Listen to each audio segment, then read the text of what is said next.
Good morning and welcome to the Point.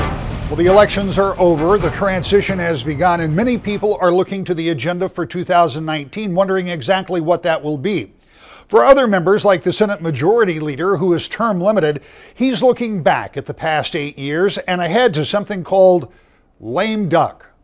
Senator, let's talk about the election just passed. It is a midterm election. Those very often do not go well for the party in power in the White House. We saw it in 2010. Certainly there was a big Republican surge here in the state of Michigan. Now, in 2018, with a Republican in the White House, there were certainly some reversals. Give me your take on what happened and the changing of the guard on all the constitutional offices and several seats in the Senate and House. Yeah, well, again, Michigan's not a red or a blue state. We're kind of a purple state, and we tend to have that pendulum swing every 4 or 8 years. And at the top of our ticket, the statewide offices, yes, the Republicans were not successful.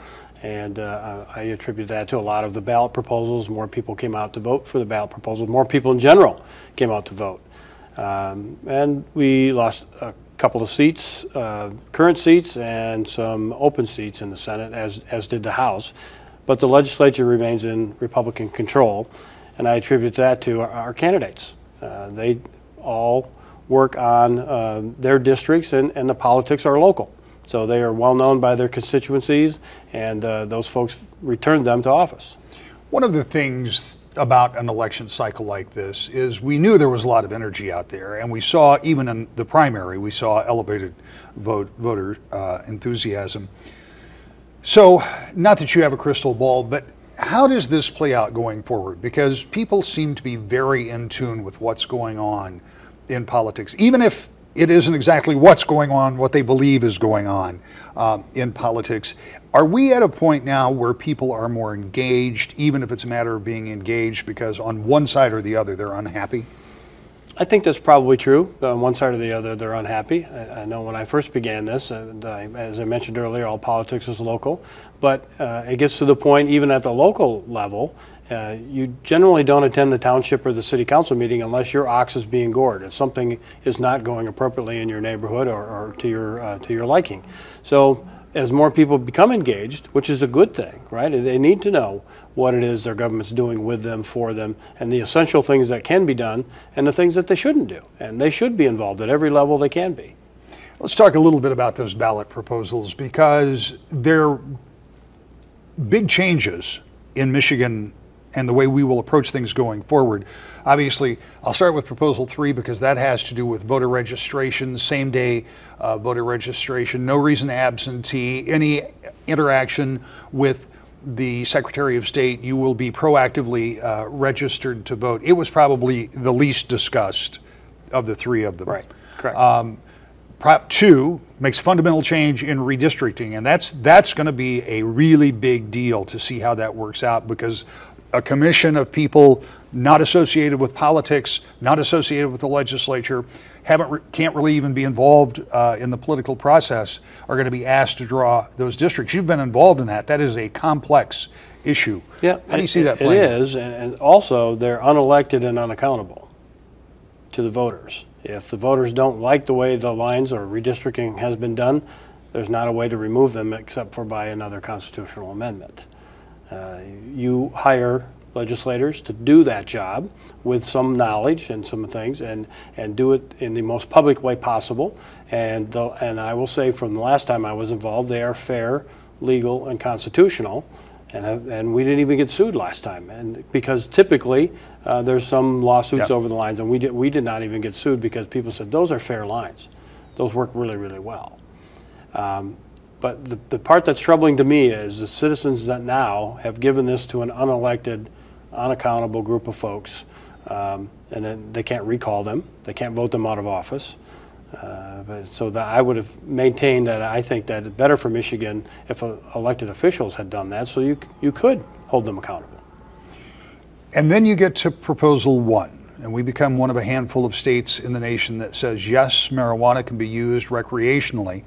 Already in Kent County, for example, we have seen prosecutors and judges say, well, if that's the case, even though it is not yet law, we're not sure that we're going to go for these civil infractions or whatever the penalties are involved with low-level possession of marijuana, because in a matter of days, a month, or whatever it's going to be after the canvassers approve this, this is going to go in place. I mean, it's already having an impact right now. Give me your take on Prop 1. Well, I think, unfortunately, it passed in 50 out of 83 counties, if my number is correct. It did not pass in Ottawa County. It did pass in Kent County. It failed by a pretty good margin in Ottawa County, and just various different parts of the state where it was better or worse. This, unfortunately, was something that the legislature could have tackled earlier in the year, and we had some great opportunities to make sure that we could close the loop on the unlimited home grow, meaning local municipalities are now going to have to, if they choose, go out and look and see if this person's only growing 12 plants. I'm guessing they don't have the manpower to do that. So the product won't be tested, it won't be taxed, and it won't be regulated. And I believe that is really unsafe for our neighborhoods. And I can't imagine that groups are really, cities and townships are really going to like that in their backyard, but it is now that way. And unfortunately, I had the opportunity in the Senate, we had the votes to change that and make it safer, not negating the will of the people, but I did not have a willing partner in the Speaker of the House. And let's explore that for a minute, because there's another issue we need to talk about, and that will be minimum wage. We'll talk about that in a moment. But here is what I think people don't understand is, once an initiative petition, once a petition has been put forward, there are two ways for it to be dealt with. One is for it to go to a vote of the people on the ballot, or be taken up by the legislature and acted upon. And in that case, you could have acted upon it, and from your explanation, you believe you could have modified that. That's correct. Yep. So by not doing that now, you get the ballot proposal as it was written, but not so for the minimum wage, or for the wage issue that the legislature did take up. And the paid sick leave as well. Right. So you've got those issues, and you've got about 4 weeks of session time left before a large number of your colleagues, ones that you have served with for all of these years, leave. What is the disposition of that? Is that going to go in into law as written, or is that going to be modified? I believe it will be modified. Let me start with the paid sick leave first. This one probably is one of the most egregious ones, is if people understand they can earn, according to the proposal, X amount of paid leave time for X amount of hours they work. And I'm blanking on the numbers at the moment. But when you take that leave time, you can take it in 6-minute increments, you can take it in 3 days, and then come back to work and say, oh yeah, I was on leave. I mean, it's really difficult for employers, especially those high in customer service and or just-in-time type environments, to plan their workforce. So we're looking to maybe modify it to be more like family medical leave, where you can earn that. Other employers are talking to us about, well, they're just going to modify that into their vacation, amount of vacation that people get. So there's an opportunity there, I think, to make sure that as intended, as the voters intended, that they would get the type of leave, but it would be accounted for in a more practical way so that people can plan accordingly. And then on the wage issue, that's something that will, I predict, fill the galleries in the Senate and House. Where does that go? So my preference would be particularly on the minimum wage, and then there's also part of it called the tip credit for most folks that work in the restaurant industry. We heard from a lot of them about how they don't want that eliminated, because that's eliminated in this proposal, because they actually earn more than minimum wage when they work on a tip credit. Yes, that wage is lower, but when they get tips for doing good service to customers, they actually make more. So that needs to be preserved in some form or fashion.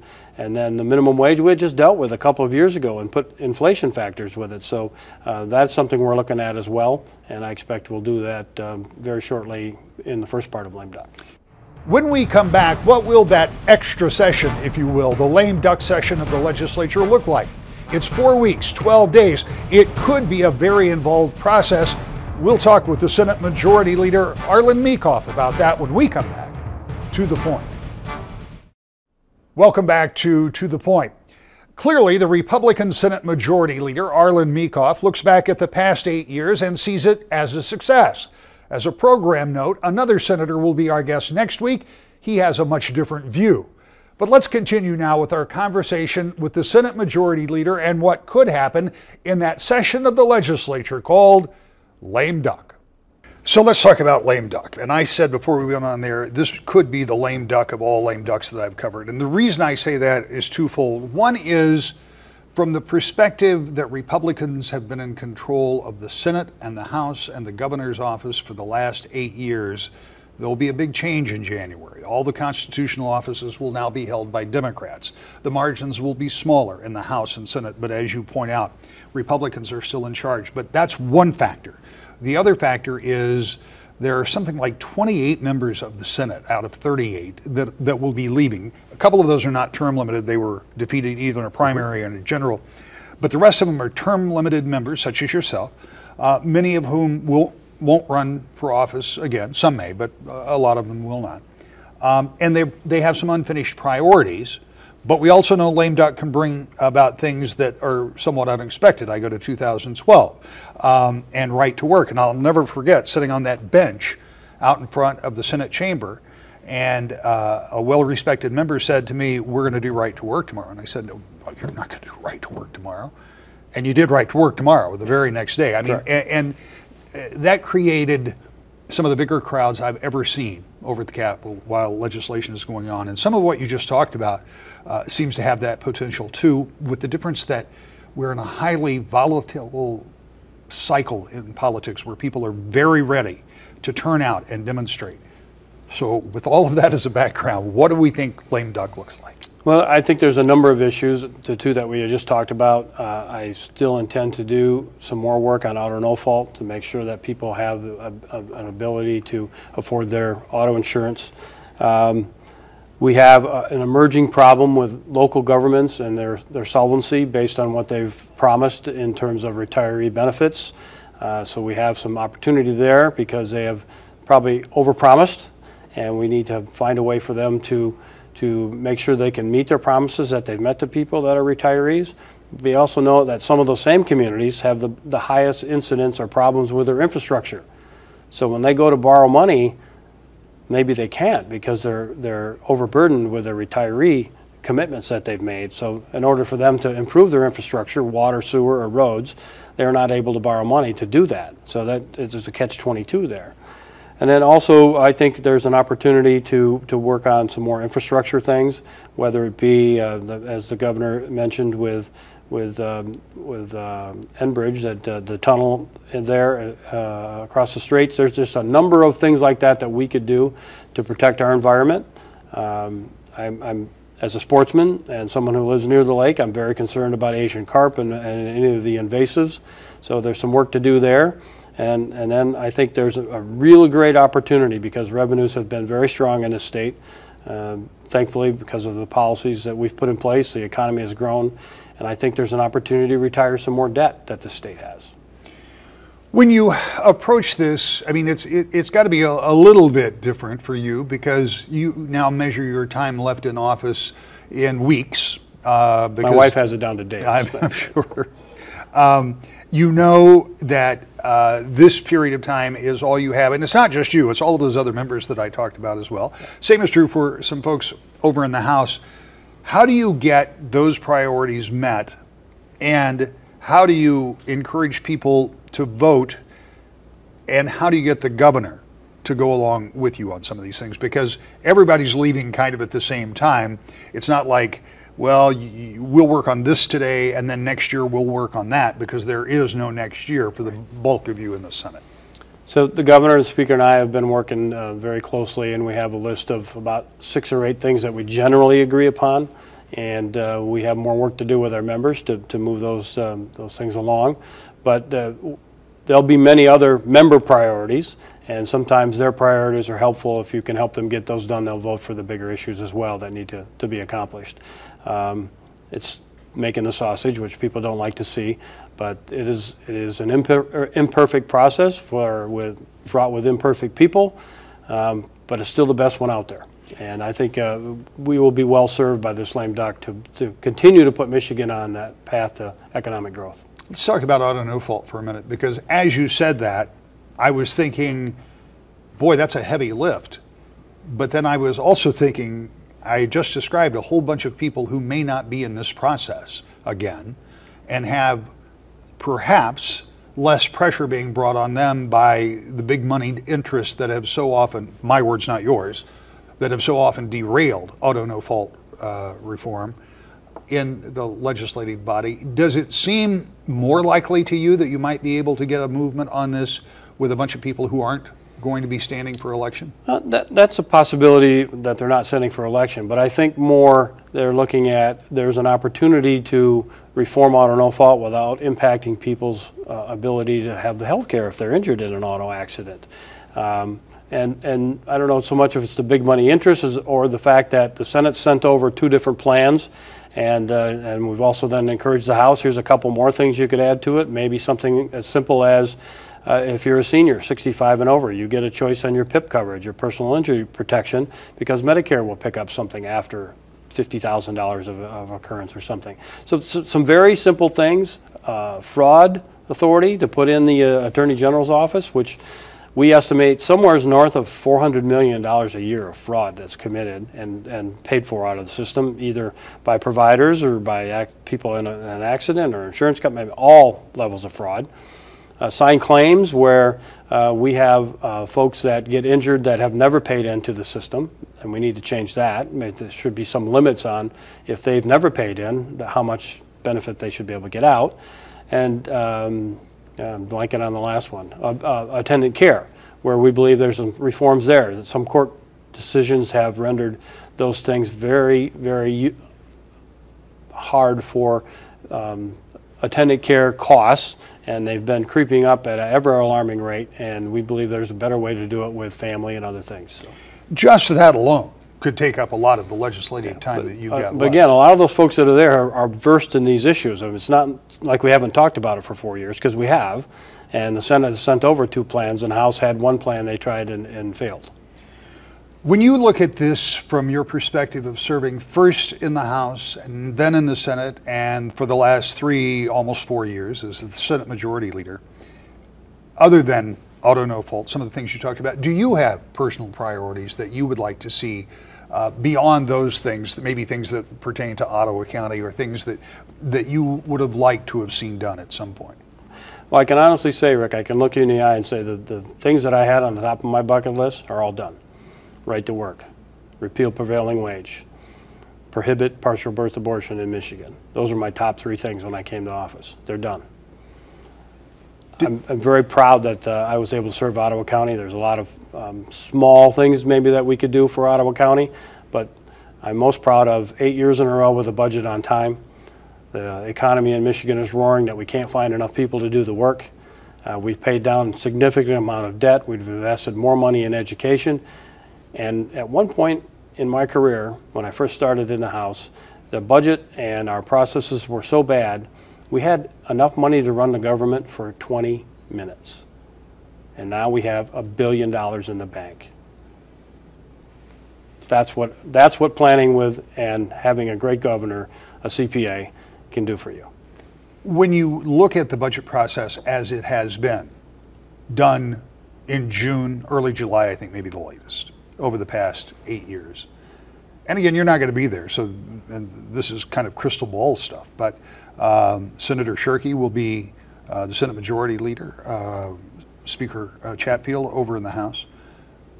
Is it going to be possible, do you think, understanding the process, and even though discussions have been made, because this has been kind of a rolling budget, discussions have already been had within the legislative bodies about what the priorities will be for spending, but obviously you've got a new governor. So is that process going to go as easily, or do you think we're going to go back to the days where the budget process gets pushed back further and further? Well, given the fact that Governor-elect Whitmer has served before during some of those tough times, I don't think she would want it to go there, because that's really bad PR for the state of Michigan. When you don't read about Michigan not meeting their budget commitments now, you read about other states doing that. And I don't believe she'll want to go back there. So I think there's going to be a good faith effort by both sides to come up with a budget that works and come with it up on time, so that local governments, schools, everybody can depend on what the budget outcome will be in a timely manner. I get it, you're a Republican, governor-elect is a Democrat, but this is the first time in 16 years that somebody's going to be occupying the governor's office that's actually served in the legislature. And she, like you, served in both the House and in the Senate. Does that give her an advantage? And I understand from a policy standpoint you wouldn't always agree with her, but at least from the practical standpoint of understanding how the legislative body works, does that give her a leg up as she moves into that position? I think it gives her a significant leg up in terms of knowledge. Again, it doesn't mean that they're going to agree, but I think even more importantly in there, she knows what not to do because she's already seen the stuff that doesn't work. So I'd give her, high marks on that. I think she will be very knowledgeable and will do a good job.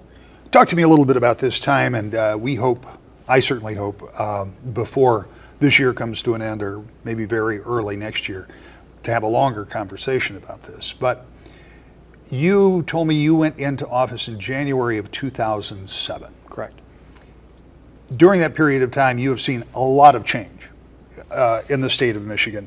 What do you think your expectations were when you ran for office and got elected versus what has happened? Because I'm guessing, maybe I could be wrong, I'm guessing when you ran for office that first time, when you ran for the state house, you didn't say, well, in a few years, I'm going to be the Senate Majority Leader.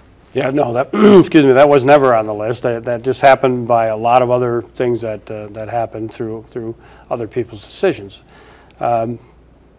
So I intended to go there and serve my 6 years. I didn't have any idea that the Senate seat would be open, and no designs on being Senate Majority Leader.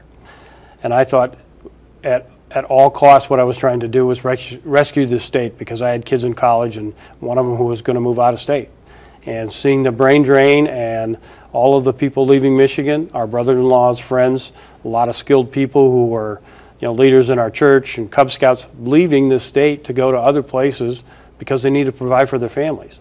And I thought this is the most important thing that we could do, is stop that and make Michigan a place where everybody wants to be and can grow their family, grow their business here, and have a great life. And we have certainly turned that corner now. But in 2007, I had said to somebody just the other day, I thought my entire career was going to be cutting people's budgets because we didn't have the revenue, and now we do. And finally, when you prepare for these final few weeks, we've talked about your priorities, we've talked about things that you've already accomplished. How do you keep a lid on it with all of the folks once described to me over in the House being the speaker as trying to herd minnows? Not quite as bad in the Senate, but you got a lot of free will in there with folks who are leaving. Is this going to be something where you can keep everybody focused on what you're trying to get done, or is this going to be a raucous 4 weeks? I think it'll be a little raucous, but again, I tell people I just need 50% plus one. That's all I got to have. And I think we'll have a critical mass of things, the most important things that need to be completed. So the elections are over and a new administration will be taking over, but not before this legislature and this administration has a chance to do something during the lame duck session. Exactly what that will be, we don't know, but there could be some other complicating factors, and we'll talk about those when we come back to the point. In a few weeks, this legislature, as it's constituted now, will be gone. More than 25 members of the state Senate are term limited and won't be coming back. Still others were defeated in their race for re-election and they won't be coming back. So what will they do when they go back for that 4 weeks of lame duck session? It's unclear, although we know there are a lot of possibilities, but there are some other complicating factors, as I mentioned just a moment ago. There are 2 members of the state house who are also leaving at the end of this year, but both of those Republican members are running to become chairman of the Michigan Republican Party. Will that impact some of the issues that may or may not come up? Next week, we'll talk with the leader of the Senate Democrats about his take on what will happen during lame duck and the new administration. All that Sunday morning when you join us at 10 o'clock to the point.